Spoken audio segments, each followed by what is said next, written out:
Talking with famous people. Hi, host Eric here, talking with famous people. I'm going to talk tonight about one of the differences between Myers-Briggs and Socionics. Basically the same fundamental principle, same cognitive model, but there's a slight difference in Socionics that I want to begin discussing the topic with anyway, that I think is important worth talking about. So I made a couple of charts here for us to look at, which is always very exciting. Let's look at the first one. So here it's a chart that shows you the 16 types, but it just shows you the first function, the dominant function, T-E-T-E, F-E-F-E, S-E, S-E, N-E, and then on the other column it'll show you S-I-N-I, S-I-N-I, T-I, F-I, T-I, F-I. It shows the dominant function there in that first column, and it's going to tell you whether that's a judging or a perceiving function in the second column. So let's move on to the next slide. So there you see the judging functions are in pink, and those are your thinking and feeling functions, how you make decisions. And you'll notice that on the extroverted side, MBTI in the second column there indicates those are J's, those are judging functions, and indicates the people who have those as their dominant functions with a J at the end of them. Okay? Socionics also agrees those are judging functions, and it says yes, people who have that as a dominant function are J's. Great. Let's move on.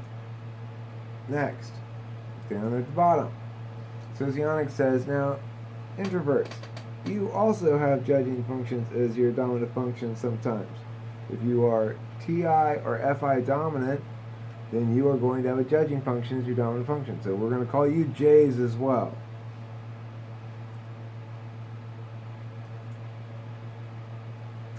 Now let's look at the P functions, the preceding functions. You've got SE, NE on the extroverted side. Those both are P for Myers-Briggs, and they're P's for Socionics. No conflict there. Both systems agree that people who lead with a dominant preceding function should be called P at the end, right? Instead of J. But now let's look what happens on the introverted side. Well, once again, Socionics agrees with the dominant function model. But what happens when we bring Myers-Briggs in? They do the opposite, because their rule is the first extroverted function defines whether you are a P or a J, not the first function overall. I think Socionics has it right. Now let's see what these things correlate with in terms of Myers-Briggs. All right, well, we've got the first one. If you are dominant TE, and then you are going to have your second function as SI, well, then that makes you an ESTJ. Next one, TENI, ENTJ. Next one, FE, SI, ESTP. Next, FENI, ENFJ. Next, SETI, it's ESFP. Next, SEFI, ESFJ. NETI will be ENTP. That's me. I made it red because I'm going to be talking about a specific relationship indicated by this particular model. Okay? And the last one is my buddy, my partner in extroverted feeling, extroverted intuition, ENFP. Okay, so we can go through the other side if you want to. The thing to note here is there's a 3-letter code. So on the Socionics code, an ENTP is just called an ILE. Well, how can you express that whole thing with just 3 letters? I'll let you read the I's on your own. You can see where they line up with. Well, because if I'm an intuitive, logical extrovert, that means my first function is extroverted intuition. My second function is introverted thinking necessarily, because my first function is extroverted and my second function is going to be introverted. Why? Well, look at the rules down here. Alternating J and P, that's how come we know this, and alternating I and E. So, given the fact that they have to alternate, if we have the first two functions, plus just the extroversion, introversion, and orientation of the first function, we can deduce everything else we need to know about the cognitive functions from that. Because the third function is going to be extroverted again, which means it has to be the opposite of thinking, which means it has to be feeling.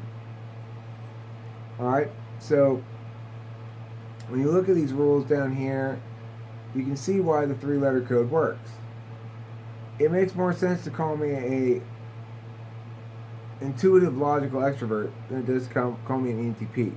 First of all, the P doesn't stand for anything, right? It just stands for perceiving and judging. It's a set name for cognitive functions. It's not an actual function itself, like intuition or thinking or feeling.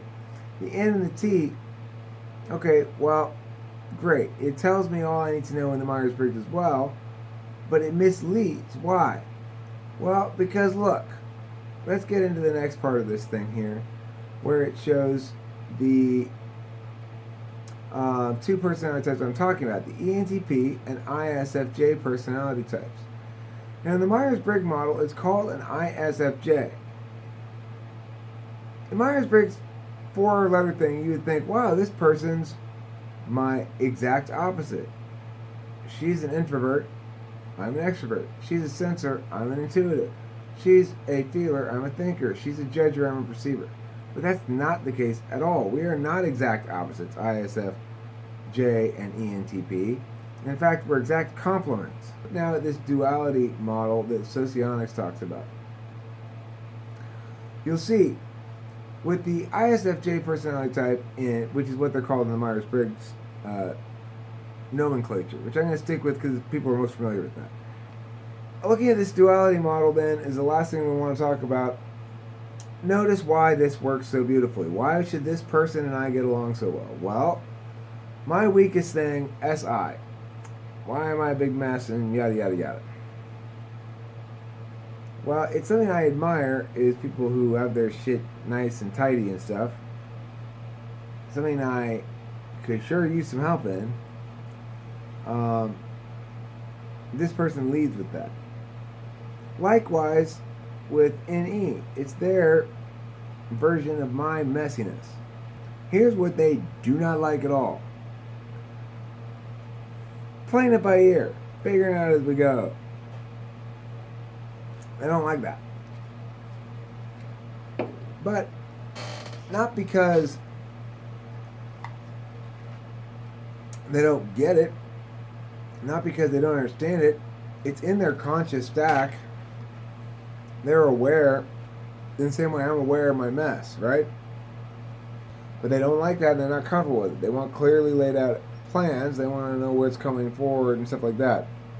My second function is introverted thinking, so it's a very strong function for me.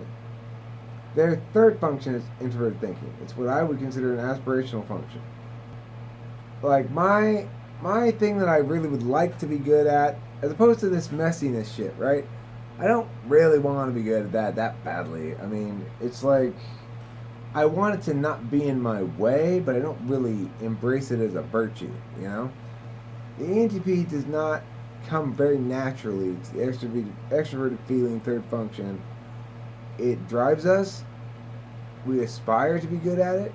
We often appear to be good at it in certain contexts, but we have a bad sense of how other people feel about us. What do you mean you didn't like me? This is a question I've asked many times of significant others or whatever. I didn't get that from them. Yeah, I want that chick right there, who's got better FE than me, can help me with it. Who's got kick-ass SI, can help me with the organizational shit. Whom I can, who's willing to, and it's at least aspirational in the thinking department. So it's like they'd like to be logical, right? Like I'd like to be more feeling oriented. Because it's in my third slot, now way down to my fourth, and she, this ideal woman of mine that I'm constructing by Socionics, it will have that balance perfectly like that, and make those nice little arrows. It helps too. If you have enough arrows in your relationship, you're sure to succeed. Okay, so conclusion. ISFJ women, 30 to 45. My name's host Derek, alright?